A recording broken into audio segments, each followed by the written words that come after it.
पंडोह के पुल को टूटे हुए 4 महीने बीत गए हैं, लेकिन अभी तक पुल निर्माण का कोई अता पता नहीं है। गौरतलब है कि अगस्त महीने में आई आपदा में पंडोह का 100 साल पुराना ये पुल क्षतिग्रस्त हो गया था। इस पुल के टूटने के बाद पंडोह बाजार का आलम यह है कि स्थानीय दुकानदारों का कारोबार चौपट होता जा रहा है। हमारे देश को आजाद हुए 76 साल हो गए, लेकिन कई चीजों में हमको अभी आजादी नहीं मिली, जैसे कि सरकारी दफ्तरों में दुश्वारियां, परेशानियां, बदइंतजामियां।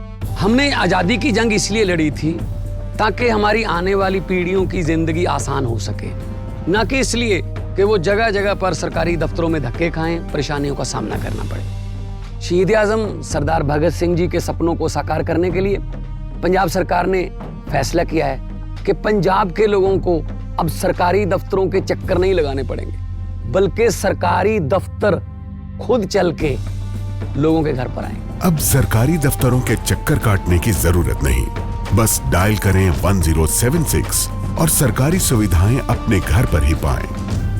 पंजाब की भगवंत मान सरकार आपके द्वार। क्योंकि यही पुल दरंग विधानसभा क्षेत्र के इलाका बदार की दर्जन भर पंचायतों को नेशनल हाईवे के साथ जोड़ता था। लोग इसी पुल से होकर ही पंडोह बाजार पहुंचते थे, लेकिन अब इसके टूट जाने के बाद इन्हें 5 किलोमीटर का अतिरिक्त सफर तय करके पंडोह बाजार पहुंचना पड़ रहा है। ऐसे में लोगों के धन और समय दोनों की बर्बादी हो रही है। वहीं दूसरी तरफ पंडोह बाजार की रौनक भी गायब होने लग गई है। ऐसे में स्थानीय दुकानदारों ने सरकार से इस पुल के निर्माण कार्य को जल्द से जल्द शुरू करने की गुहार लगाई है। हमारे रोजगार को बहुत फर्क पड़ रहा है, क्योंकि साथ में जो लगती 10, 12, 15 पंचायतें हैं, उनके लोग हमारे बाजार में डेली आते थे, दिनचर्या का सामान लेने के लिए आते थे, जो इस पुल के टूटने के कारण नहीं आ पा रहे हैं और जो कि बड़ी दूर दूर से घूम के आ रहे हैं। काम धंधे खत्म हो गए जी, अब तो बिल्कुल ये पुल के बिना, और पुल लगना बहुत जरूरी है। पता नहीं कब लगेगा, क्या करें, लगना तो बहुत जरूरी था। हमारा तो काम धंधा ही मुक गया, इतने सालों से कर रहे हैं। हमारी सरकार से रिक्वेस्ट है भी जितनी जल्दी हो सके इसको लगाया जाए, जिससे जो है ब्रिज है, कोई गर्भवती औरत है, आना जाने के लिए बड़ी समस्या हो रही है लोगों को। गरीब आदमी है जो इतने पैसे नहीं दे सकता है, यहाँ जिसके 100 रुपये लगते हैं वो 500 रुपये टैक्सी वाले मांग रहे हैं।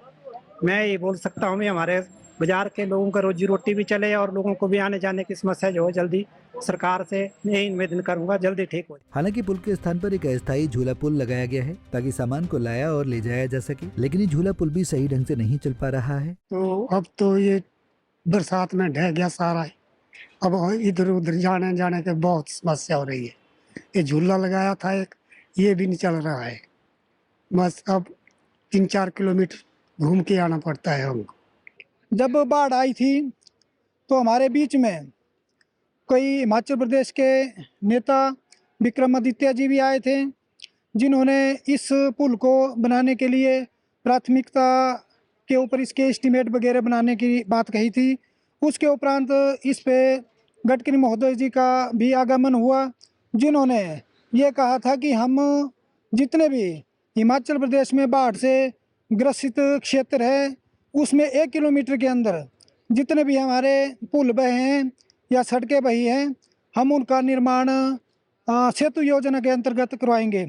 परंतु अभी तक हम लोग उस सेतु योजना को सुन नहीं रहे हैं, परंतु धरातल पर उसका कोई भी जो है कार्य नहीं हुआ है। वहीं जब इस बारे में लोक निर्माण विभाग थलौट मंडल के अधिशासी अभियंता विनोद शर्मा से बात की गई तो उन्होंने बताया कि पुल की डीपीआर बनाकर भेज दी गई है। जैसे ही पैसों की स्वीकृति होगी तो टेंडर जारी करके पुल का निर्माण कार्य शुरू कर दिया जाएगा। पंजाब केसरी के लिए पंडोह से विशाल शर्मा की रिपोर्ट। हमसे जुड़े रहने के लिए हमारे YouTube चैनल को सब्सक्राइब करें और नई वीडियो की नोटिफिकेशन के लिए बेल आइकॉन को दबाएं।